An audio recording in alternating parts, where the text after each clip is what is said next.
Et yo l'équipe, ravi de nous retrouver aujourd'hui pour cette nouvelle vidéo. Au programme du jour, je vous propose de faire une petite visite chez mes Camponotus sanctus. Vous allez voir qu'elles se portent extrêmement bien.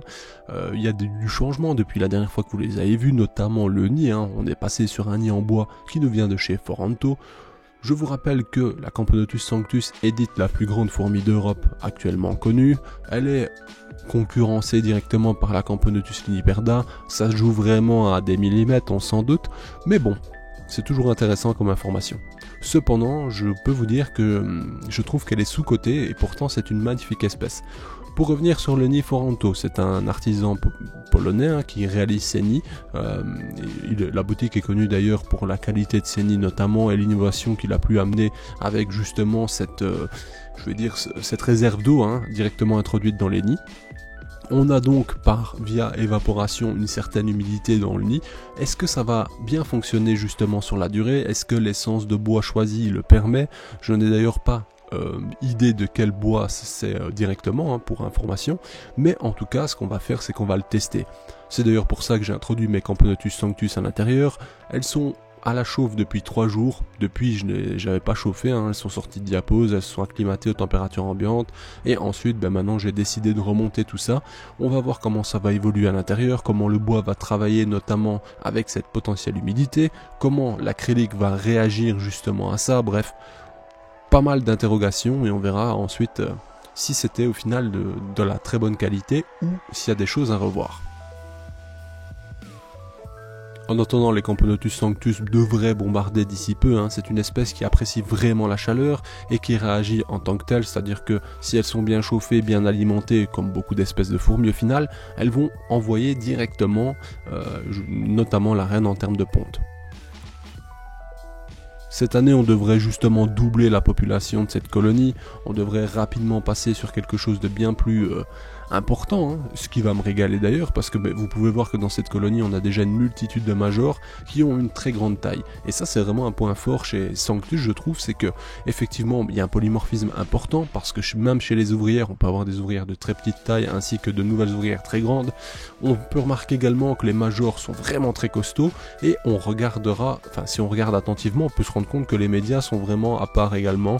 Bref, tout le monde est facilement identifiable, si je puis dire, et c'est assez appréciable. Il y a aussi un aspect très amusant qu'on peut réaliser avec les Camponotus sanctus que j'ai déjà fait en vidéo plusieurs fois, c'est que à l'aide de colorants alimentaires, vous pourrez très bien justement répartir dans leur aire de chasse quelques petites gouttes par-ci par-là de différentes couleurs et laisser faire la nature ensuite, vous allez voir, et justement apporter pas mal de coloration dans cette colonie, parce que justement, vu que la coloration du gastre est très claire en soi, on peut facilement voir justement l'intérieur de celui-ci, et ça apporte vraiment un aspect très sympa, notamment si vous avez des enfants, etc. Parce que voilà, vous pouvez, ça attire l'œil tout simplement, et vous pouvez faire une activité avec ceci justement, c'est assez cool. Je me rends compte que j'ai dit beaucoup de fois justement. Bien entendu, un autre aspect dont on parle de moins en moins, du moins que je me rends compte moi, j'en parle moins, ce sont les bases, et on le remarque en fait, les fourmis passent énormément de temps à se laver. C'est une chose que, certes je ne parle plus parce que je suis tellement habitué, mais dans une journée, elles se lavent elles-mêmes, elles lavent leur sœur, elles lavent la reine, elles s'occupent du couvain. C'est quelque chose qu'elles font énormément, et c'est vrai que je pense même plus en parler, mais ça fait partie de leur vie C'est un truc, franchement, c'est assez fréquent.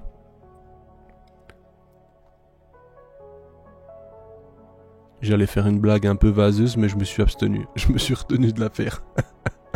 Bref. D'ailleurs, en termes de coloration, qu'est-ce que vous en pensez? Si vous appréciez notamment les Camponotus fetchenkoi ou les Camponotus maculatus, certes d'horizons différents, mais je trouve que c'est franchement... c'est top ça reste dans le même délire. Alors, fetchenkoi, certes, c'est pas exactement la même chose, mais elles ont chacune, dans ces 3 que j'ai cités, un petit attrait, une petite touche physique qui est super sympa, je trouve. Maculatus, c'est vrai qu'on a des traits bien précis. Sanctus également, on remarquera les traits noirs sur le bout du gastre et la tête noire notamment pour les médias et majors. Bref, il y a quand même pas mal de choses. À savoir que la tête noircit également chez certaines ouvrières avec l'âge qu'elles ont.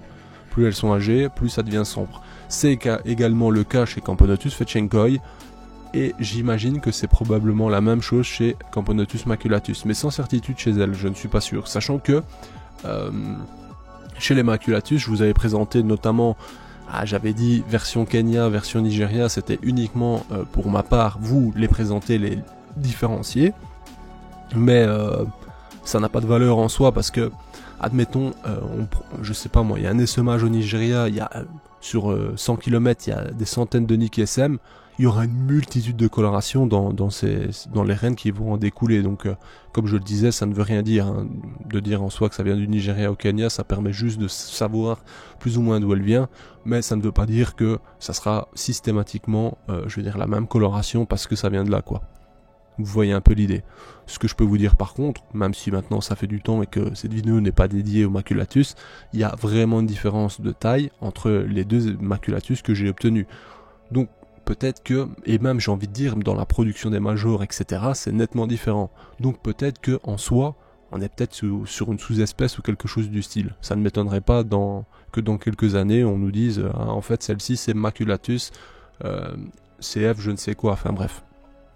C'était une petite parenthèse que je trouvais intéressante à parler, parce que j'en parlais justement il n'y a pas longtemps, donc c'est vrai que ça c'est un environ à explorer. Sinon, moi ce qui m'intéresse actuellement c'est de savoir votre avis justement sur le nid.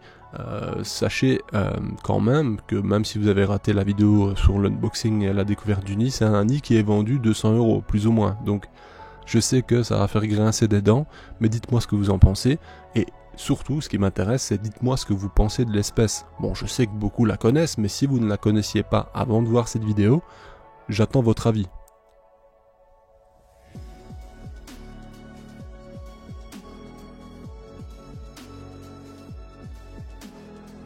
Prochainement, je vous ferai une vidéo justement où on va pouvoir observer la répartition notamment du liquide sucré qui est absorbé juste avant. On va essayer d'isoler une ouvrière, hein, qu'importe laquelle. On la fera absorber une grande quantité de liquide coloré et on regardera ensuite ce qu'elle en fait. Où elle l'amène, quelles sont les priorités, combien de partages peut-on observer dans la colonie et ainsi de suite. On verra le cheminement de ce liquide. C'est une vidéo que je dois faire depuis très longtemps, sauf que ça demande énormément de temps et surtout bien filmer absolument tous les points, tous les déplacements, tout ce qui se passe. Mais bon, c'est quelque chose qui va arriver, je vous le certifie. Mais ça va me demander quand même beaucoup de travail, je vous avoue. Mais au moins on pourra voir un peu comment ça se passe.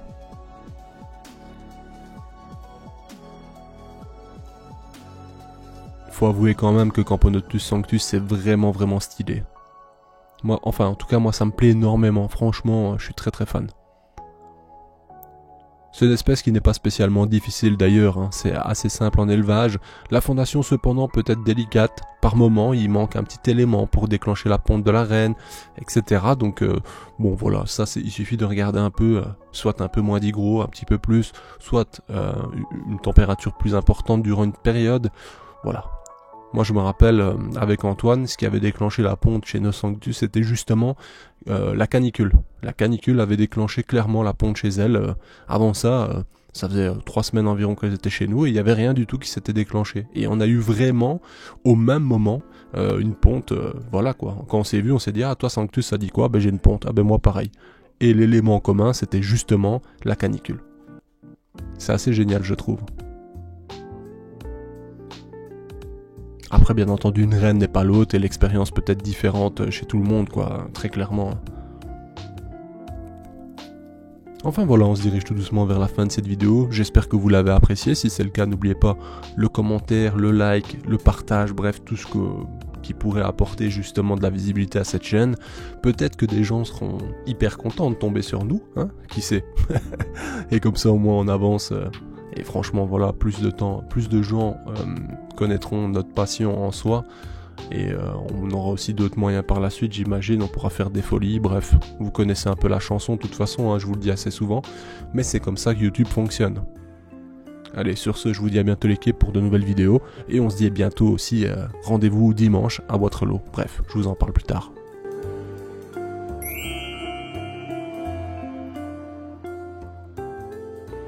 Hey, si toi aussi tu as apprécié la vidéo, n'oublie pas de t'abonner, de laisser un like, voire un commentaire, ou même de nous suivre sur les réseaux. Merci et à bientôt l'équipe!